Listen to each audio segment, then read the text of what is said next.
اور خاص طور پہ جو پچھلے عرصے میں واقعات ہوئے سب میرینز کو ڈیٹیکٹ کرنے کے حوالے سے، تو اس حوالے سے تھوڑا سا آگاہ کیجیے گا تاکہ ہمارے ناظرین کو ہماری نیول پارک کے حوالے سے پتہ چل سکے. دیکھیے یہ بڑا عام سوال ہے جو کہ شاید پاکستانی جو پبلک ہے اس کے ذہن میں بھی ہوتا ہے، اور شاید ہمارے دشمن جو ہیں وہ بھی اس کو تھوڑا سا ایکسپلائٹ کرتے ہیں، لیکن اصل میں اس کو دیکھنے کا طریقہ غلط ہے. جو نیول فورسز ہوتی ہیں ان کو بیسیکلی تعداد کے حساب سے ان کا کمپیریزن کرنا کوئی جائز نہیں ہے، ان کی استعداد کے حساب سے کمپیریزن کرنا چاہیے، تقابلی جائزہ لینا چاہیے. اور استعداد آپ کی ہوتی ہے آپ کے مشن یا آبجیکٹو کے اوپر بیس کرتی ہے. تو آپ کی نیوی کا کیا آبجیکٹو ہے، کیا مشن ہے؟ دیکھیں سب سے پہلا یہ ہے کہ ہم نے قومی سلامتی، ٹیریٹوریل انٹیگریٹی کو محفوظ رکھنا ہے، یہ ہمارا کور آبجیکٹو ہے. دوسرا ہماری 90% سے زیادہ سی بون ٹریڈ ہے، یعنی سی سے ہماری ٹریڈ آتی ہے جس سے ہمارا ملک چلتا ہے. اس ٹریڈ کو نیوی نے پیس ٹائم میں اور وار ٹائم میں رواں دواں رکھنا ہے. یہ انڈیا ہمارا ڈسٹرپٹ کر سکتا ہے سر اس کو؟ جی بالکل کر سکتے ہیں، اور کوشش بھی ہوتی ہے اس کو کرنے کی، لیکن آپ کو جب یہ پتہ ہے کہ یہ امپورٹنٹ چیز ہے اور اس پہ دشمن کی نظر ہے تو آپ اس کے لیے اپنی تیاری کرتے ہیں. صحیح. تو پھر پاکستان نیوی نے اسی طرح سے تیاری کی ہوئی ہے. تو یہ جو پاکستان نیوی کی استعداد ہے یہ اس کے مشن اور آبجیکٹو کے بالکل عین مطابق ہے، بلکہ شاید اس سے تھوڑی زیادہ ہی ہے. اس کی مثال میں اس طرح سے دوں گا کہ آپ یہ دیکھیے کہ کسی بھی نیول فورس کے پاس سب سے زیادہ جو امپورٹنٹ اور پوٹنٹ جس کو کہتے ہیں طاقتور قسم کا جو پلیٹ فارم ہوتا ہے وہ سب میرین ہوتا ہے. صحیح. اور کیونکہ وہ چھپ کے آتا ہے.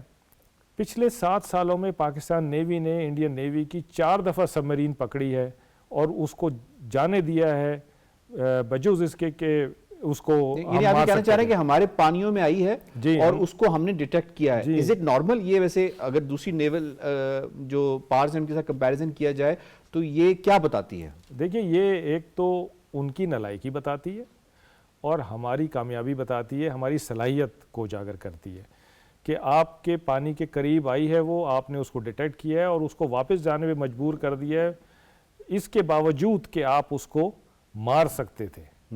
کیونکہ جب ہوائی جہاز سب میرین کو پکڑ لیتا ہے تو سب میرین بچ نہیں سکتی، کیونکہ سب میرین کے پاس ہوائی جہاز کے خلاف کوئی ڈیفنس نہیں ہے. تو ہم نے 4 دفعہ یہ سب میرین ان کو اٹھا کے واپس کیے کہ اس کو لے جاؤ، آئندہ مت لے کر آنا. پھر آپ دیکھیے کہ 400 میل دور ان کا ایئر کرافٹ کیریئر آیا جو کہ 1 انچ آگے نہیں بڑھ سکا اور واپس اپنے گھر چلا گیا کیونکہ اس کو سامنے کھڑی ہوئی پاکستان نیوی نظر آ رہی تھی. صحیح. پھر آپ یہ دیکھیے کہ ہماری ٹریڈ جو کہ ابھی ہماری بات ہوئی کہ اس کو یہ ڈسرپٹ کر سکتے ہیں، لیکن ابھی تک انہوں نے ایک کاوش بھی اس پہ نہیں کی ہے کیونکہ ان کو پتہ ہے کہ پاکستان نیوی وہاں پہ موجود ہے اور اس سے جب ٹاکرا ہوگا تو پھر ان کا. اچھا، بحری بیڑے کے حوالے سے یہ بڑی بات کرتے ہوئے نظر آتے ہیں. یہ بتائیے کہ بحری بیڑے کا ہونا کتنا مفید ہے اور اگر نہ ہونا تو اس سے کیا نقصان ہو سکتا ہے؟ دیکھیے بحری بیڑا جو ہے یا ایئر کرافٹ کیریئر جس کو آپ کہہ رہے ہیں وہ بیسیکلی اس فوج کے پاس ہوتا ہے یا نیوی کے پاس ہوتا ہے جس کے کوئی اوفینسو ڈیزائنز ہوتے ہیں. اچھا. جس نے کہیں اور جا کے کوئی لشکر کشی کرنی ہوتی ہے. ہم ایک ڈیفینسو فورس ہیں تو ہمارے پاس اس لیے یہ نہیں ہے، ہمیں اس کی ضرورت نہیں ہے. لیکن بحری بیڑا رکھنا کوئی آسان بات نہیں ہے. ایک تو وہ ایکسپینسو ہوتا ہے کیونکہ اس کی اپنی پروٹیکشن کے لیے آپ کو بہت سارے شپس اور سب میرینز چاہیے ہوتے ہیں. تو جب وہ چلتا ہے تو اس کے ساتھ یہ سارے شپس اور سب میرینز چلتے ہیں اور وہ پھر ایک بہت بڑا ٹارگٹ بنا دیتے ہیں.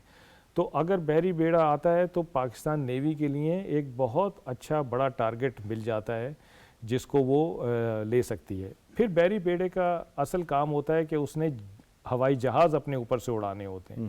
تو اگر وہ ہوائی جہاز کسی کام کے نہیں ہیں تو اس بحری بیڑے کا کوئی فائدہ نہیں ہے. تو اس وقت انڈیا وہ تو ہمیں پتہ ہے انڈیا کے ہوائی جہازوں کے حوالے سے وہ اڑتے کم اور گرتے زیادہ ہیں. جی. تو اس وقت اسی لیے ان کو اس چیز کا ادراک ہے تو وہ اپنے بحری بیڑے کو آگے لانے کے بجائے واپس اپنے گھر لے گئے ہیں.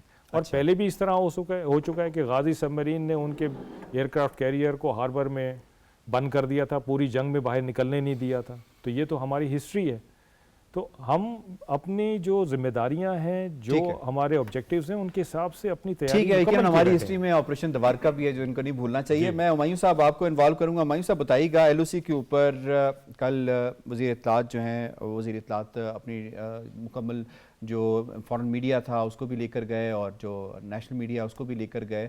تو آج جو یہ اپڈیٹ آج کی ہے تو اس حوالے سے ذرا بتائیے گا کہ کس قدر ایکسپوز ہوا ہے انڈیا ان تمام بیانات کے حوالے سے جو آزاد کشمیر کے حوالے سے دیتے ہیں کہ جی یہاں پہ کوئی ٹیررسٹ کیمپ ہے یا کوئی دہشت گردی کا ٹھکانہ ہے. کس قدر ایکسپوز ہوا ہے جو ان کی یہ جو ایکٹیویٹی کی گئی ہے ہماری جانب سے؟ دیکھیں یہ تو ہماری جتنی 22 اپریل سے لے کے آج تک کی جو ایکٹیویٹیز ہیں اس کی ایک بہت بڑا حصہ ہے. Excuse me. Government of Pakistan جس طرح ابھی ملک صاحب نے ذکر کیا, پہلے دن سے ہی بڑی فعال جو ہے ہماری اسٹریٹجی رہی ہے اور بڑی سنکرونائز اسٹریٹجی رہی ہے.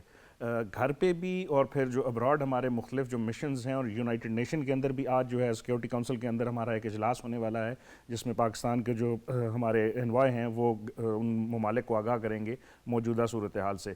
تو پاکستان نے تو ہر فرنٹ کے اوپر جو ہے یہ چیز بتائی. اگر آپ کو یاد ہو, آج سے کچھ دن پہلے ایک نیو یارک ٹائمز کا ایک آرٹیکل آیا ہے 27 اپریل کو, اس میں انہوں نے اس جو بریفنگ انڈیا نے اپنے 100 ڈپلومیٹس کو دی تھی اس کے اوپر انہوں نے بتایا کہ ابھی تک جو ہے انڈیا کوئی واضح ثبوت نہیں دے سکا اس چیز کے اوپر, اور وہ کوشش یہ کر رہا ہے دو طریقے ہیں. ایک تو یہ کہ اس کے پاس کچھ ہے نہیں, اور دوسرا یہ ہے کہ وہ جو دنیا میں جو کیوس پھیلا ہوا ہے اس کو یوز کرتے ہوئے وہ کوئی ایک ایسی حرکت کرنا چاہ رہا ہے جس سے وہ اپنی خفگی, اپنی شرمندگی, اپنی جو نااہلی ہیں, جس طرح ابھی ایڈمرل صاحب نے بھی ذکر کیا, ملٹریلی جو نااہلی ہیں اور جو پولیٹیکلی دیکھیں یہ ایک بہت بڑا سٹنٹ تھا. ہم بڑے عرصے سے آپ کے پروگراموں میں اس سے پہلے بھی گفتگو کرتے رہے کہ یہ ایکسپیکٹڈ تھا. اب بہار میں الیکشن ہونے والے ہیں, اس کے بعد اگلے سال کیرلا میں الیکشن ہونے والے ہیں. تو آپ اگر پرائم منسٹر مودی صاحب کی جو پالیسیز دیکھیں کہ اس دفعہ جس الیکشن میں وہ دوبارہ وزیر اعظم بن کے آئے, ان کا جو سلوگن تھا کہ ہم نے 400 سے زیادہ کی سیٹ لینی ہے, 2/3 میجورٹی انہوں نے لینی ہے, 240 ان کو ملے جو بہت کم تھی جو پچھلی دفعہ کی جو ان کی تھی.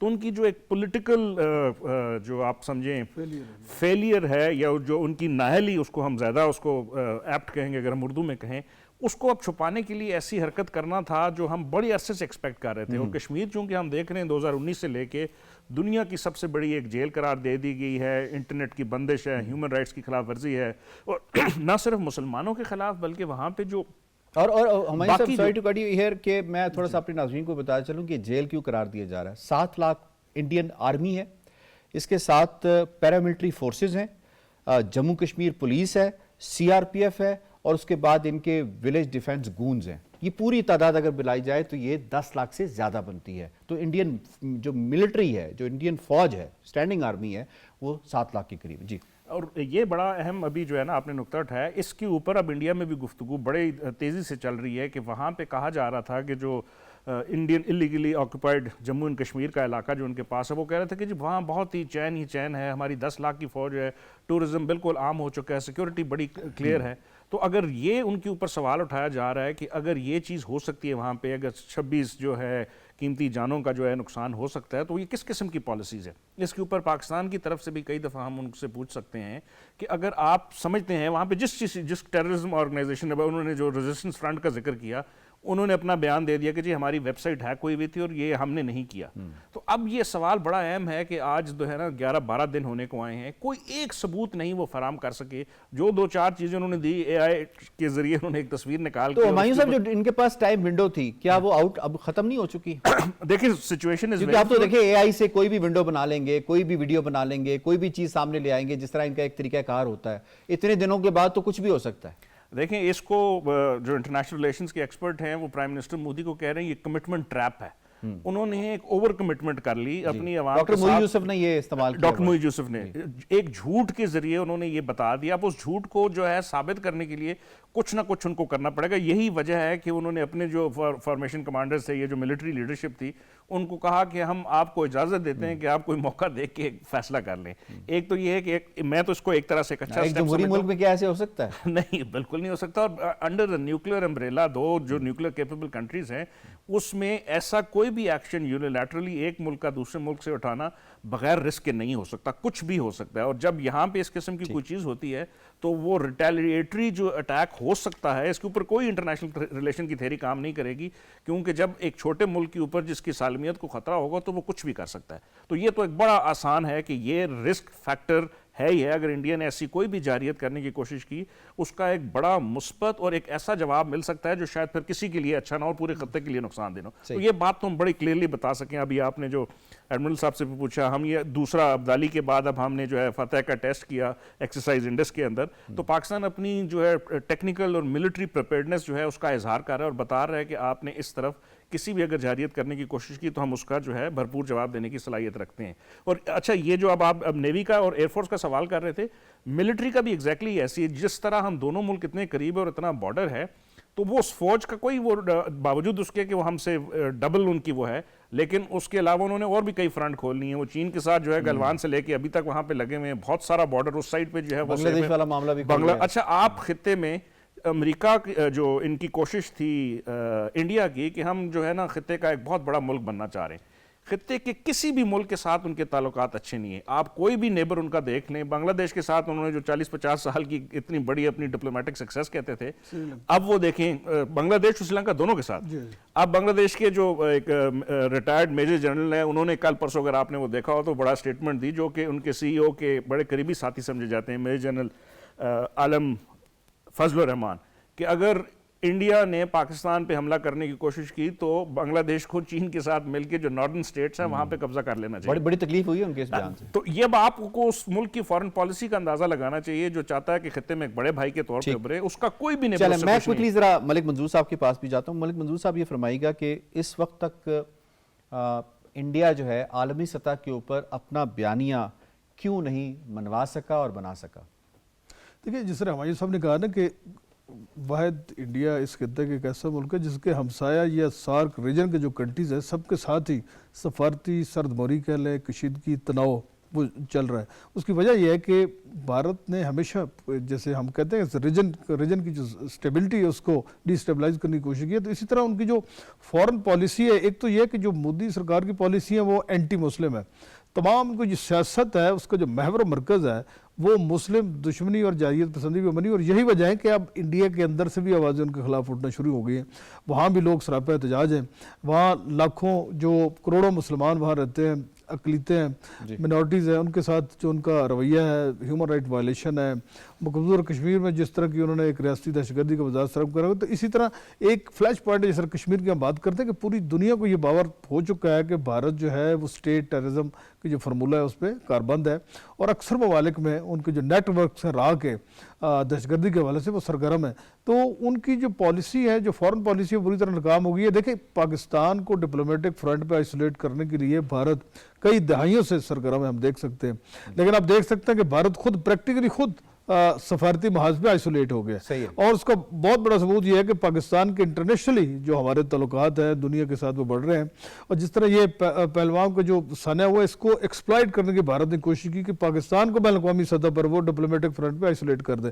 تو الٹا ان کے ساتھ ایسا ہو گیا، اور ہم دیکھ سکتے ہیں کہ اب پوری دنیا میں جو ان کا بیانیہ ہے، میں سمجھتا ہوں کہ بھارت کا ایک فیلڈ جو نیریٹیوز ہے وہ چل رہا ہے ان کا. آپ میڈیا اٹھا کے دیکھ لیں جس طرح انہوں نے ایک نفرت کی فضا پیدا کی ہے پاکستان کے خلاف، جو ان کا ایک زہریلا پروپیگنڈا ہے جو ہرزہ سرائی ہے وہ جاری ہوتی ہے. اس لحاظ سے پاکستان کا ایک بڑا مثبت میسج پوری دنیا کو جا رہا ہے. اور جس طرح علاقائی امن اور سلامتی پر اس کا بیانیہ جو ہے وہ بالکل بک نہیں رہا. اور بالکل آپ والی بات بالکل صحیح ہے کہ اور جو ڈاکٹر معین یوسف نے بھی کہا ہے کہ یہ اپنے کمٹمنٹ ٹریپ میں پھنس چکے ہیں اور جس سے یہ نکلنے کی کوشش کر رہے ہیں، لیکن پاکستان ان کو نکلنے نہیں دے رہا. کہ اب جو تم نے بات کی ہے اس حوالے سے اس کو ثابت کر کے بتاؤ کہ پاکستان کے اوپر جو الزام لگائے ہیں. بالکل ٹرانسمیشن کے اس حصے میں آپ کو ہم آپ کا شکریہ ادا کرتے ہیں.